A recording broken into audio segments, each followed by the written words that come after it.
All right, we are now recording. So let's go ahead and we will introduce ourselves. So I will actually go around and introduce all the teachers and staff that are here with us, and they can just wave their hand and you'll be able to see them. And then we'll get into our presentation. So my name is Amy Kaler, and I'm the principal or coordinator for Star Academy. And then with me today, I have Jessica Benz, okay, Sarah Phillips, Sarah Strazo, Shannon Grover, and Sarah Lack. And then Francesca Donato is also joining us today, and she is our ed specialist for Star Academy. So we're going to go ahead and present to you about what hybrid will look like when we are able to make that transition. So if you give me just a second, I will go ahead and share my screen and we'll get started.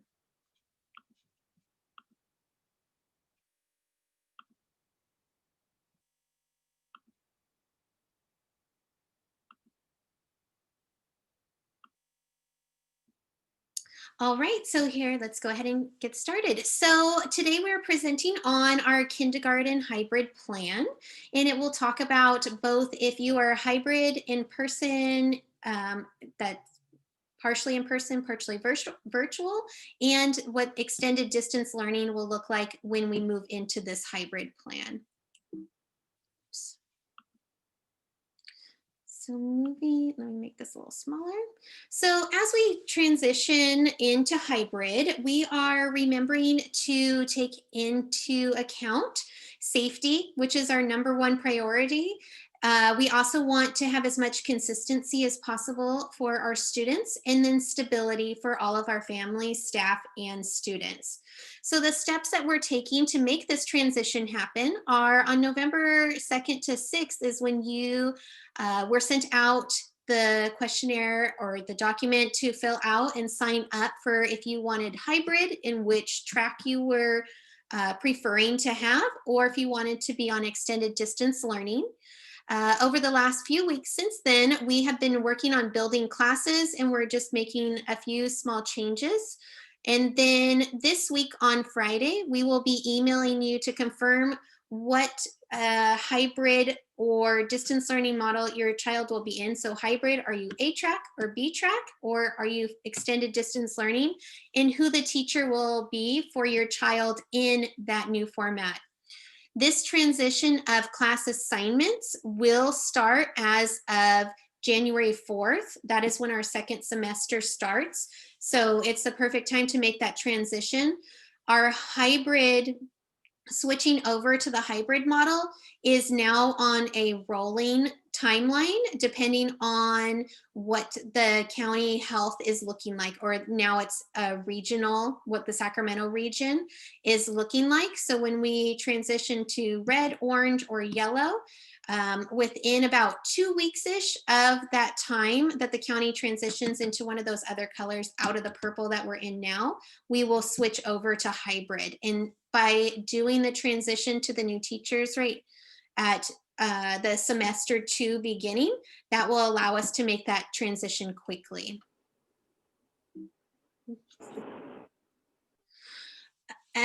For our model, this is just once again going over what I presented a couple weeks ago.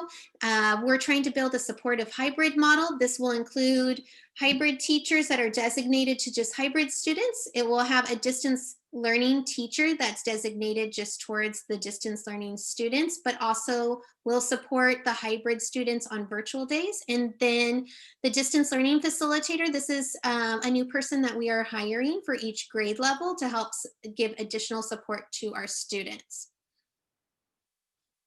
And then for consistency, for hybrid instruction for elementary students, pretty much everything is going to be staying the same for extended distance learning students. If you are a hybrid, or if your child is hybrid on their in-person days, They'll be working with the teacher on lessons in the classroom, and they will be interacting at a socially distanced space from other students there. This is primarily going to be technology free on those days when they're in person. And then on their at home days, if they're on hybrid, they will be engaging with that extended distance learning teacher, the the distance learning facilitator, and then somewhat also with their classroom teacher in the afternoon. But our kinder teachers will go into more detail on that in just a moment. And keeping in mind that in person, we really want to maximize the interactions and relationships for our students. So that is a huge thing that we will be focusing on and trying to keep the technology out at that point. Our daily schedules will stay the same as what they are now. The teachers will go into more specifics of what the actual day looks like, but there will be no changes to our actual bell schedule. We will continue on with what we've been doing. So now I'm going to turn it over to the kinder team. All right. So you probably know who many of us are, but just in case, we have our pictures up there. I am Sarah Strazo, and I'm going to be one of the kindergarten hybrid teachers. We have Sarah Lack, who is going to be our other kindergarten hybrid teacher. Shannon Grover is going to move to become our TK hybrid teacher. Sarah Phillips is going to become our kindergarten distance learning teacher, so for those extended distance learning friends. Jessica Benz is going to also be an extended distance learning teacher. She's going to have a TK kindergarten combo. And then we just hired Carly Williams, who is going to be the distance learning facilitator for both TK and kindergarten. All right, so this slide is going into what school will look like and what our schedule will look like for the kids who are coming in person for hybrid. And so the top of this chart just talks about what they need to bring to school. So when kids are coming to campus, they can bring a lunch, a water bottle, and a jacket. They do not need to bring a backpack. They do not need to bring any supplies back and forth.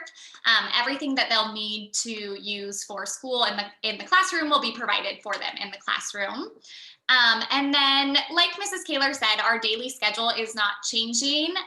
The only thing that would be different really when they are coming to campus is that we have a soft start from 8:40 to 9, which is basically just a window where students can be dropped off so that it's a little more filtered instead of everybody trying to cram into the room at the same time, just to allow for distancing. It's going to take a little bit longer to get all the kids in and settled. So during that window, the kids in class would have some independent activities to work on. And then our actual formal instruction will start at 9, just like it does now. And that will go from 9 to 10:35. They'll have the same lunch break from 10:35 to 10:55. And when students are on campus, they will be walking to the lunch tables for lunch. But each student will have their own assigned seat that they are in every day, and that will be based on keeping them in their cohorts or their classes also. And then they'll be back with their teacher from 10:55 to 12:30 for more instruction. And then dismissal or pickup would be from 12:30 to 12:45. That will happen at the front of the school. So we would be walking the students out, and parents or grown-ups can come pick them up.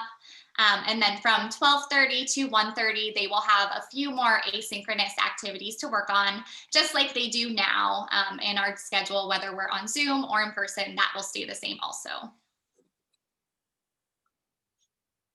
And then when the students are in the classroom with us, these are just some pictures to show what it will look like. So each student will be at their own individual desk. Those desks are spaced out 6 feet apart in the classroom. And then each student will have their own set of individual supplies. So that would be things like crayons, pencils, scissors, glue. All of that will be in their own pencil box. So they're the only person touching those. And then we've also gone ahead and split up our math tools and our kind of toys and things like that into smaller tubs that students would have for individual use as well.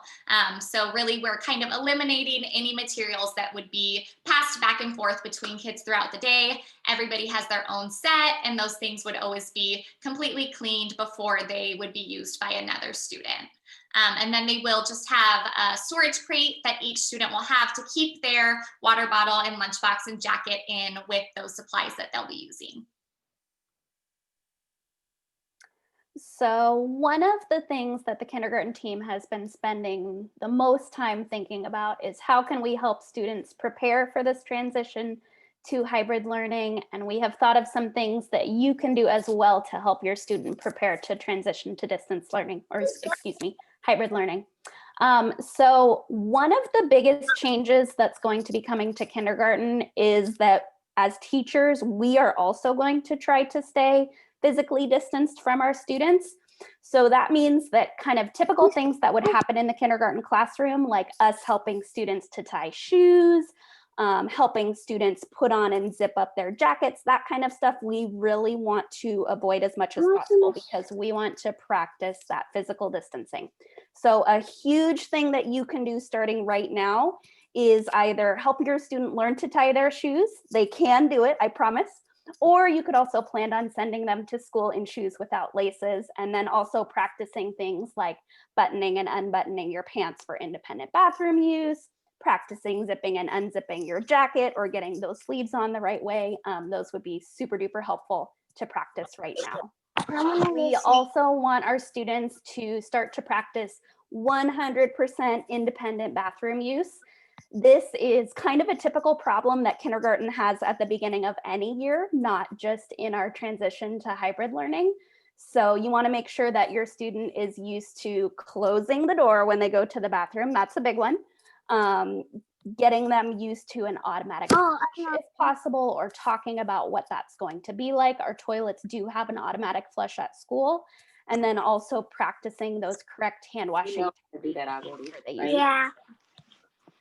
You also probably want to, for similar reasons, help your student practice eating lunch independently. You might want to consider sending your child with lunch items and containers that they can also open independently, because again, we just want to maximize the amount of physical distancing that the staff and students can practice while we're together at school. You might want to consider limiting snacking times during instructional times. I know I notice while I'm giving instruction throughout the day that a lot of my friends seem like they're just constantly snacking at home, which I totally get. I love to do that when I'm at home too. But we're in the classroom, their eating times are going to be limited to that 20-minute lunch break. So that might be something that you want to start to adjust your students to. And then this is probably the biggest, most important one. You definitely want to start practicing wearing a mask. We recommend that you start now with a small amount of time. Maybe your student can pick out a mask that they really like with a fun print, and then just kind of ramp up the time that they are wearing it so that by the time we start in hybrid learning, they're used to wearing a mask, because all of our students will be wearing masks just like the teachers will as well. And then last, there's a lot of changes coming down the pipeline. As an adult, you might be a little hesitant about some of these changes, but we want to make sure that all of the teachers and all of the parents and all of the adults in our students' lives are talking about these changes and these expectations with a positive attitude, so that we're really making sure that our students are excited and ready to come back to campus. All right, so this next slide is talking about how hybrid virtual days will look. So for the students who are hybrid on their off days when they're at home, not at school, what that's going to look like and how that will go.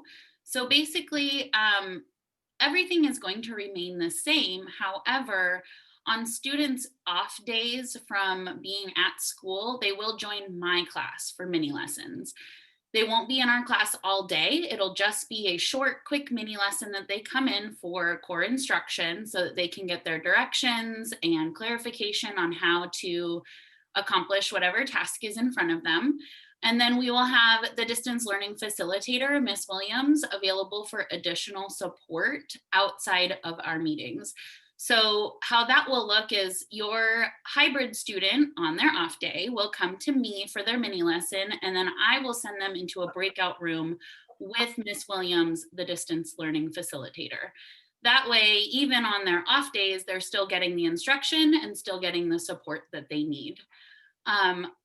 Very clearly, we need to make sure you understand that all work will still be submitted on Seesaw. That's really important. Seesaw is not going away for the hybrid students. It will still be where they are uploading their work for us to keep track of, and so that we can see what they're doing. So that's basically the big difference for the hybrid students. We can go to the next slide. Okay. So what will extended distance learning look like? It's basically going to look exactly the same as it is now. We will follow the same daily schedule. The slides will also be provided with all of the materials that they need, and nothing will really change for the extended distance learning students, other than we are inviting the other class students that are off on their off days for hybrid. We're inviting them to join us for their instruction for the day. So that's pretty much the only difference for the extended distance learning students. And they also will be expected to continue to upload their work to Seesaw. Hi, so I'll take over the second half of this slide. So there will be some kindergarten students, as you heard, that will be in a combination class, and I'll be teaching that class, which I'm excited to do. I have worked pretty closely with the kindergarten team for years now, and much of what those kindergarten students, the instruction they receive will be the same. Just like kindergarten, we submitted Seesaw. Just like kindergarten, there's a daily slideshow that leads you through the day. Start and end times will be the same. Some of the instructional periods in the day will get shuffled around a little bit, but all the same core content areas will be taught. There will be differentiated learning blocks set aside for TK that are only TK, and Kinder that are only Kinder, and it would be during a center time, which currently we're running centers like that now with small groups. It will continue to learn in Zoom, and students again will submit all work in Seesaw. I'll continue to keep up with the same pacing that kindergarten does in math and in reading to make sure that those kids are ready for kindergarten.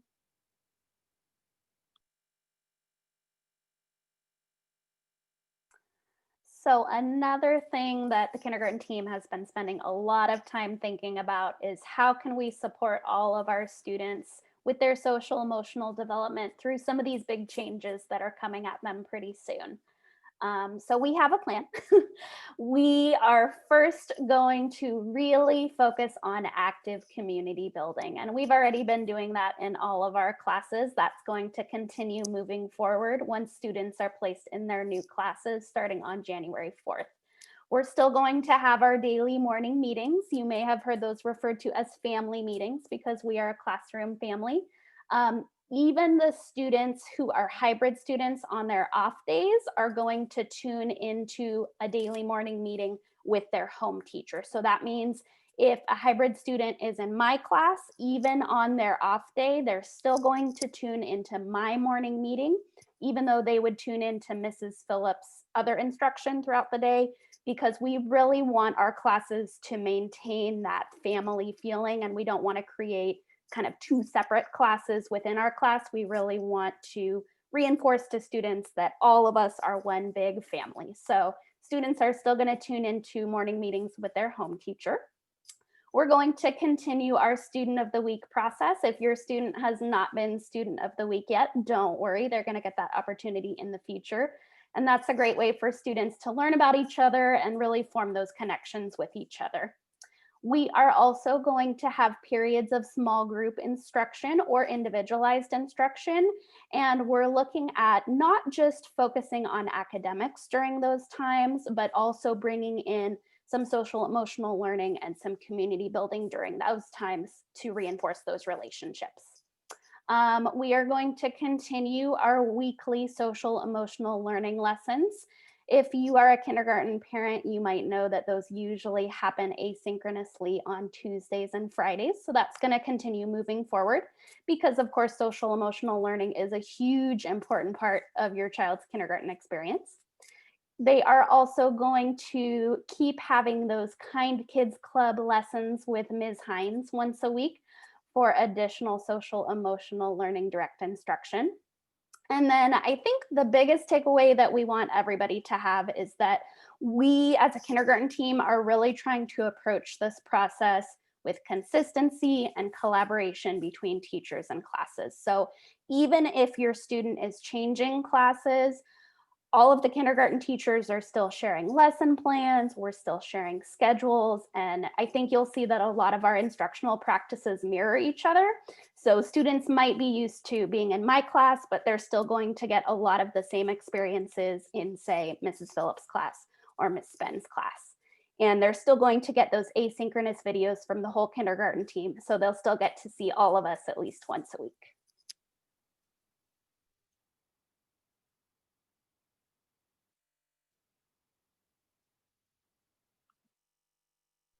So these are just some of the safety precautions and things that we've thought about to try to keep our hybrid experience as safe as possible for our students and for our staff members.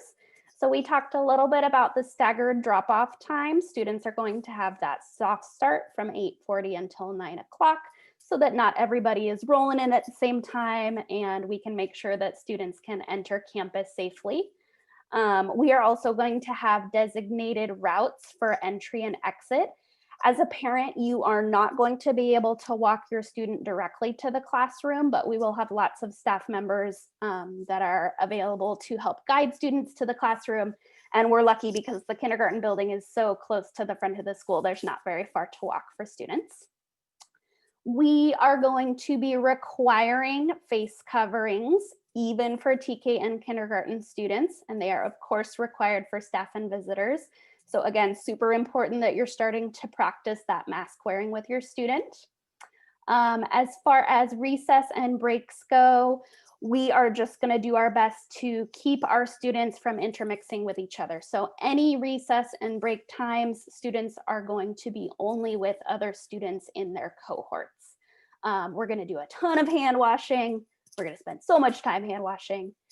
We have a bunch of hand sanitizer too. And so anytime students are entering class, leaving class, going to recess, coming back from recess, going to lunch, coming back from lunch, several other times throughout the day, they're going to be washing their hands or getting hand sanitizer. As far as screening procedures go, we are asking all of our families and staff to screen their own temperature at home.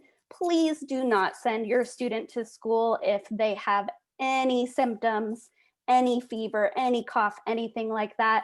The mantra that we've kind of been living by is when in doubt, sit it out. If your student comes to campus and they develop symptoms, we do have an isolation room on campus, and parents will be called to come pick up their student as soon as possible because we don't want to introduce any of those symptoms to our class cohorts. And then we talked a little bit about lunch. Lunches are going to be by grade level, and students will have an assigned spot at an assigned table, and they're going to just be with their cohort. So we're going to avoid any cohort mixing. And then if we have rainy weather, which is hopefully coming someday, we're going to eat lunches in our classrooms so that that way students can still just remain with their cohorts.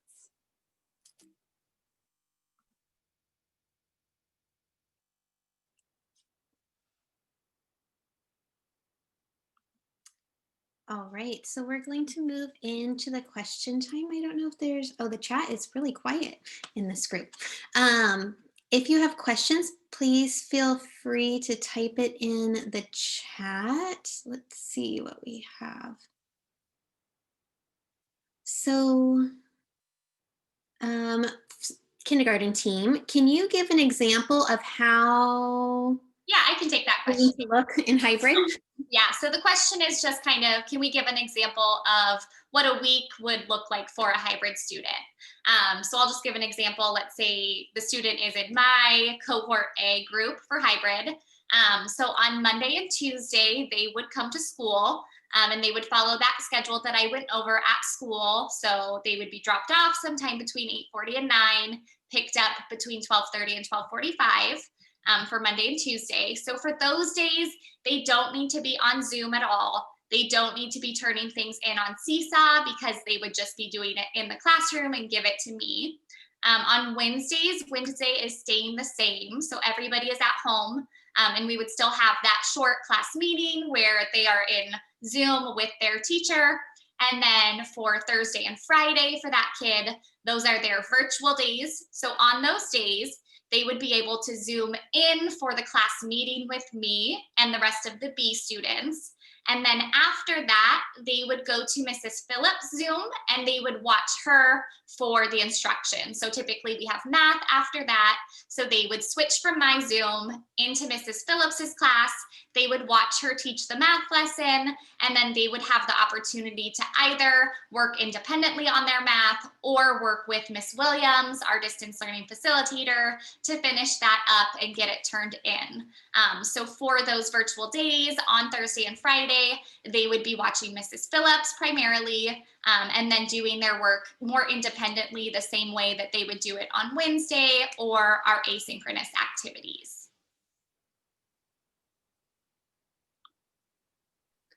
Hopefully that answered that question. The next question that I have, this one, oh, now it got moved over. Sorry, it was a direct message and now it got moved over.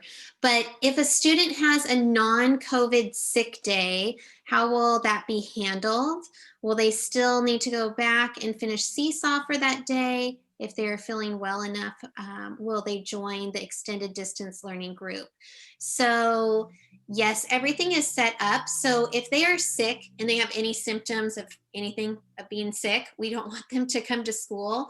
But because of our format that we have and because we have the virtual going every day, they will be able to just tune in using their slides. Am I correct, kindergarten? Using their slides. You would want to contact your direct teacher so that teacher can make sure that you have the right links for that day. And you can just tune in to the virtual classroom for that day. Yes, yeah, and that goes for also if there was a student at home for an extended period with whatever kind of symptoms or sickness, as long as they're well enough to tune in and still be completing the work, that option is definitely open for them to use. I saw a question, how will Phonics work with masks? That is a challenge, obviously, that we've been thinking a lot about.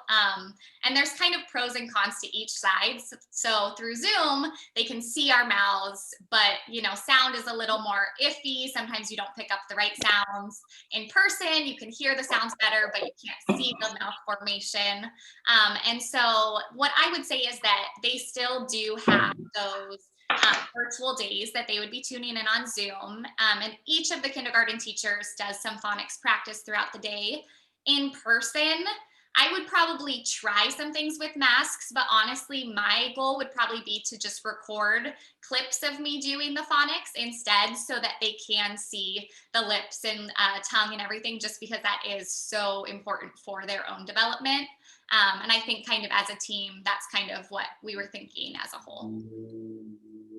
To piggyback on that, because we do use Phonics and there's that strong kinesthetic element, it's a nice, it gives nice emphasis to the sounds that we are making, because maybe I can't see their mouth going buh, buh, but if they're going like this and it sounds like buh, then I'm gonna know, you got it.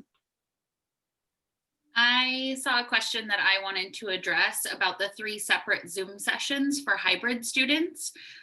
The Zoom links will be built into their slideshows, and we will use a picture of one of us so that they can make sure that they're navigating to the right teacher.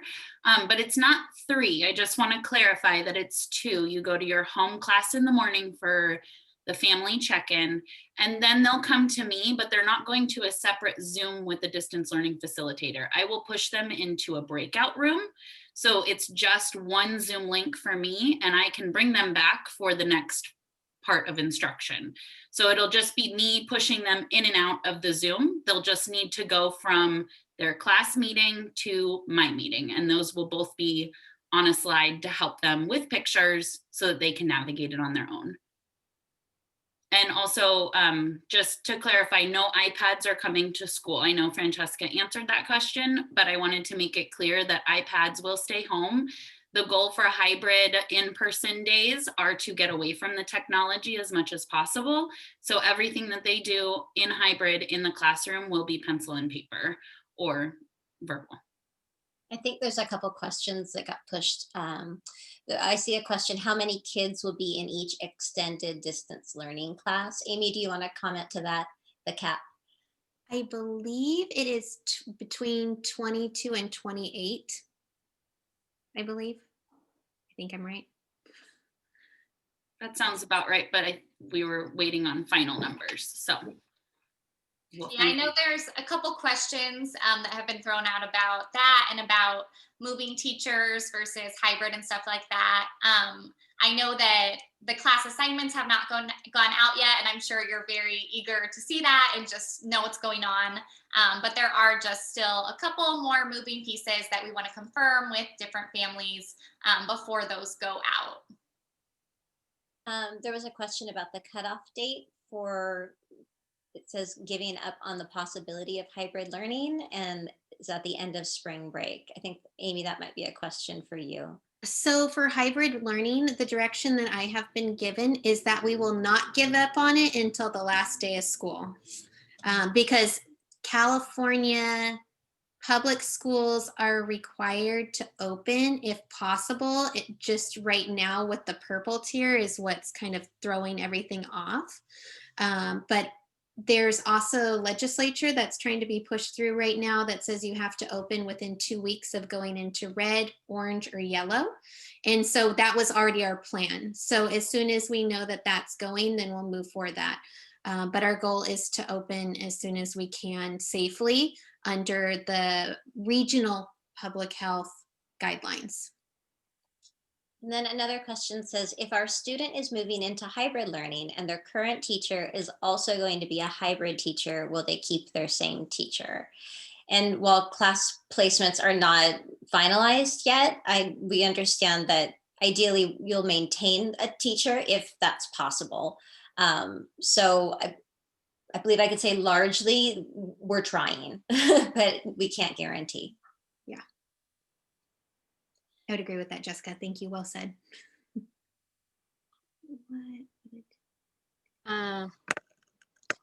Sarah, I see your hand. My only concern with that is I know that the students have had a lot of changes. Well, just speaking on my child. And so I just kind of want, like, we're finally adjusting. So my only concern would be if it can be, keep it familiar with her, because she hasn't, she's only met Miss Benz and Miss Strazo in person, and then she's interacted with Miss Phillips. So too much changes is kind of it's overwhelming. So I wanted to know, like, if you guys would be willing to kind of take that into consideration. Like, I know some kids adjust well, and eventually she does get it, but it's just a hard transition with everything going on around her, like daily life, and so I think as much as possible, they definitely, the classroom teachers and Mrs. Kaler have looked at those lists and what the parent and family requests are. We also have the dynamic links and being on those tracks. So our goal definitely has always keep it the movement and changes as minimal as possible, because absolutely we understand that that's super important. But like Miss Ben said, we're doing everything humanly possible, but we can't at this point making guarantees, especially with our families that have multiple siblings and different academies needing to be on similar tracks. But we hear you. It's all the kindergarten teachers, and Miss Ben's, that's like the first thing that they said, like as little change as possible for our students. Yeah. And then my last thing was with any students receiving like speech or any other services, how will that affect if their scheduled hybrid days are on their actual like speech day? So will it be adjusted? So I'm working really closely with our service providers. That's part of my job as a manager. So, I've talked to the kinder, and our plan at this point, we have a kind of a high speech caseload, but our preference is if your student is on hybrid, that those days are preserved for in-person instruction. Then Ms. Fish would contact you about setting. We're trying to set up their speech PT OT service on days when they would be virtual anyway. So that class time is preserved and we're not pulling them out. So right now we're waiting for the classes to be finalized. That is kind of our overarching goal, is that when they're here with that teacher that whole time, and then we are going to try to make adjustments on the other services. Okay. Thank you. I see a question about SCAPE. Will SCAPE continue to be available for essential workers on distance learning days for hybrid students? This is still, it will more than likely, I don't know that this is published yet. I'm trying to think. We're still working on building SCAPE 100%. We kind of need to see how the numbers work out. I know that they'll be releasing out a sign up sheet before we switch to hybrid to see who wants to do that. I know your question is, will essential workers have distance learning on their distance learning days? So at last we looked at, students would only be able to attend SCAPE on their hybrid in-person day.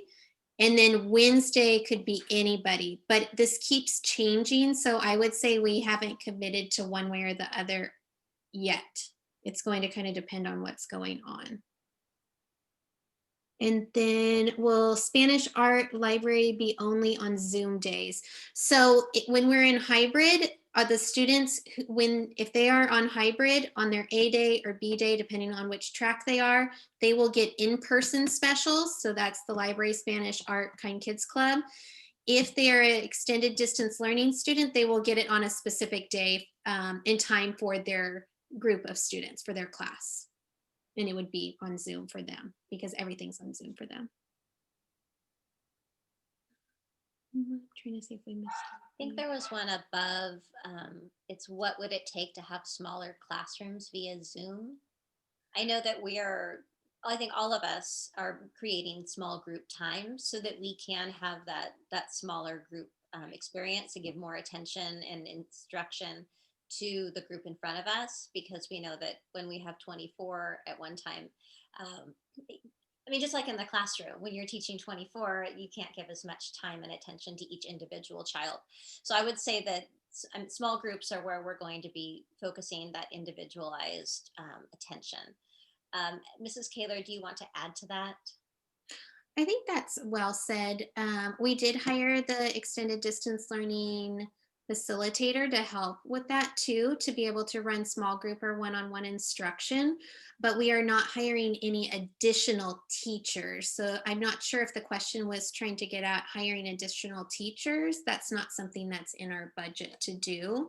And that would be the only other way to have smaller class sizes. But within the things that we have to work with, we are able to do small group instruction or one-on-one, and we have quite a bit of flexibility and built in with our distance learning facilitator too, being able to have that. So hopefully that addressed that part. I think I saw. Will Star Academy still try to keep siblings on the same A or B track before entering hybrid learning? Yes, that's actually what kind of held up right now, is we wanted to ensure that siblings are on the same track, and we had to do that across all 5 academies. So we were catching a couple errors, and that's what we were working to fix to ensure that they are on the same track. Another question, will teachers be able to walk around the classroom? They will, they'll still be distanced, but they'll still be able to move around. And we're lucky that our kindergarten classrooms are actually the biggest classrooms on campus. So they actually have quite a bit of space and they can actually navigate around. They're probably not going to be right next to your child.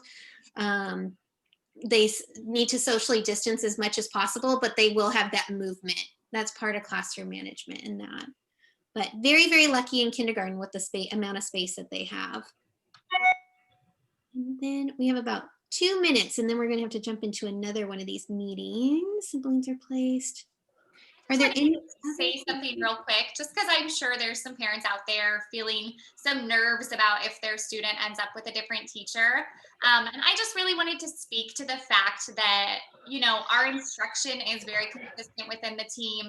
And also we recognize that it might be hard for some kids to transition. And you know, if you know that your kid might struggle with that, you should definitely reach out to their new teacher. I know all of us are willing to set up, you know, some individual Zoom time, whatever we can, just to build that connection and make sure that, you know, every student's going to be successful when we start back in January. And yeah, so just, I mean, just know that we have that in our minds and in our hearts too. We understand that it's going to be a little challenging. But we aren't really looking at it as we're losing students. It's really just that we are gaining more students that we get to build a relationship with too. And this is why we also chose to make this change at the semester. So that way it's not in the middle of what we're doing and they have no closure or opening to this. And we want to do it still January 4th, even though we now have a rolling transition date for hybrid, because this will allow the kids to start getting used to that new teacher. They have seen them, they are in the routine, they're following that same schedule, but they won't be thrown a new teacher the middle of February and it's like, what, where did this person come from? We're really trying to be conscientious about that to ensure our students have the best of this kind of very dynamic situation. I feel like I keep using that word all the time, but it is super dynamic. And this is one thing we can do to help support them. So we know it's a change. We're trying to minimize it as much as possible. And we really think by doing this now that it will ultimately help them be successful in the long run. Percentage of students assigned to new teachers, I don't have that. We tried to keep as much as we could with the same ones. Mhm. Otherwise, any other questions? We have about 1 more minute and then we're going to have to log out. Please know that you can reach out to any of us, any of the kindergarten team, Mrs. Donato or myself, or the front office, Miss Cindy, Miss Maribel, and Miss Nicole are always willing to answer questions. If you have them, we know that there's a lot of information and some of this hybrid piece is really kind of complicated. And it's going to take actually getting in and doing some of the work and seeing what it looks like. But we're here to help. Ms. Hines is also here to help if you are concerned about transitioning to a new teacher. She is great, has tons of resources also. So we are here for you. You just have to let us know if you need anything. All right. So once again, thank you for joining us. We appreciate all your questions. I'm going to go ahead and stop recording before I forget. And then we will share this